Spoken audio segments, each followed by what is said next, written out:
ರೀತಿ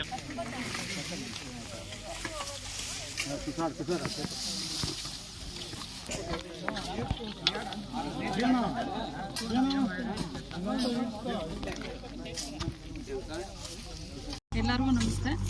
ಇವತ್ತು ಏನು ಈ ದಿನ ದೊಡ್ಡೇಕನಹಳ್ಳಿ ಗ್ರಾಮ ಪಂಚಾಯತಿ ವ್ಯಾಪ್ತಿಯಲ್ಲಿ ದಾಸಪ್ಪನ ಬಾವಿ ಅಂತ ಸುಮಾರು 400-500 ವರ್ಷಗಳ ಹಳೆಯದಷ್ಟು ಬಾವಿಯನ್ನು ನಾವಿವತ್ತು ಕಲ್ಯಾಣಿ ಮತ್ತು ಬಾವಿಯ ಸ್ವರೂಪ ಹೊಂದಿರುವಂಥದ್ದು ಕ್ಲೀನ್ ಮಾಡಬೇಕು ಅಂತ ಹೇಳಿ ಎಲ್ಲ ಗ್ರಾಮಸ್ಥರಿಂದ, ಇಲ್ಲಿ ಇರುವಂತಹ ಈ ಪಂಚಾಯತ್ ವ್ಯಾಪ್ತಿಯಲ್ಲಿರುವಂಥ ಜನಪ್ರತಿನಿಧಿಗಳಿಂದ, ನಮ್ಮ ತಾಲೂಕು ಪಂಚಾಯತಿ ಎಲ್ಲ ಅಧಿಕಾರಿಗಳು ಸಿಬ್ಬಂದಿಗಳಿಂದ, ಗ್ರಾಮ ಪಂಚಾಯತಿ ಸುತ್ತಮುತ್ತಲಿನ ಎಲ್ಲ ಈ ಹೋಬಳಿಯಲ್ಲಿ ಬರುವಂಥ ಎಲ್ಲ ಗ್ರಾಮ ಪಂಚಾಯತಿ PDOಗಳು, ನಮ್ಮ ವಾಟರ್ಮೆನ್ಗಳು, ಗ್ರಾಮ ಪಂಚಾಯತಿ ಸಿಬ್ಬಂದಿಗಳು ಎಲ್ಲರೂ ಸೇರಿಕೊಂಡು ಏನು ನಮಗೆ CO ಸರ್ ಕಡೆಯಿಂದ ನಮಗೆ ಗೈಡ್ಲೈನ್ಸ್ ಇತ್ತು ಮತ್ತು ಡೈರೆಕ್ಷನ್ಸ್ ಇತ್ತು, ಅದೇ ಥರ ಇವತ್ತು ನಾವು ಈ ದಿನ ನಮಗೆ ಇವತ್ತು ಬೆಳಗ್ಗೆ 7 ಗಂಟೆಯಿಂದ ಬಂದು ಈ ಕಲ್ಯಾಣಿಯನ್ನು ಸ್ವಚ್ಛಗೊಳಿಸಬೇಕು ಅಂತಿತ್ತು.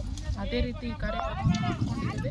ಎಲ್ಲರೂ ಕೂಡ ನಮ್ಮ ಗ್ರಾಮ ಪಂಚಾಯತಿ ಸಿಬ್ಬಂದಿಗಳು ಮತ್ತೆಲ್ಲ ಅಧಿಕಾರಿ ಮಿತ್ರದವರು ತುಂಬ ಹುಮ್ಮಸ್ಸಿನಿಂದ ಈ ಕಾರ್ಯಕ್ರಮದಲ್ಲಿ ತೊಡಗಿದ್ದಾರೆ. ಈಗಾಗಲೇ ನೀವು ನೋಡಿರ್ಬೋದು, ಸಾಕಷ್ಟು ಒಂದು 30% ಅಷ್ಟು ಭಾಗ ಕ್ಲಿಯರ್ ಆಗಿದೆ. ಇವತ್ತು ಇದನ್ನು ಪೂರ್ತಿ ಕ್ಲೀನ್ ಮಾಡಿಬಿಟ್ಟು ಮುಂದಿನ ದಿನಗಳಲ್ಲೂ ಕೂಡ ಇದೇ ರೀತಿ ಏನು ನಮ್ಮ ಜಿಲ್ಲೆಯಲ್ಲಿರುವಂಥ ಎಲ್ಲ ಪ್ರಮುಖ ಕಲ್ಯಾಣಿಗಳನ್ನ ಇದೇ ರೀತಿ ಸ್ವಚ್ಛತೆ ಎಲ್ಲ ಅಧಿಕಾರಿಗಳು ಮುಂದೆ ಬಂದು ಅವರ ಒಂದು ಮುಂದಾಳತ್ವದಲ್ಲಿ ಮಾಡಬೇಕು ಅಂತ ನಮಗೆ CO ಸರ್ ಅವರ ಒಂದು ಸೂಚನೆ ಇದೆ.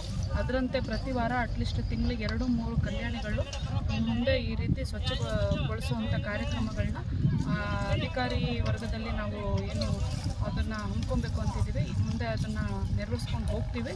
ಅದೇ ರೀತಿ ಈಗ ಇದನ್ನು ಮಾಡ್ತಾಯಿದ್ದೀವಿ. ತುಂಬ ಚೆನ್ನಾಗಿ ಕಾರ್ಯಕ್ರಮ ಮೂಡಿ ಬರ್ತಿದೆ.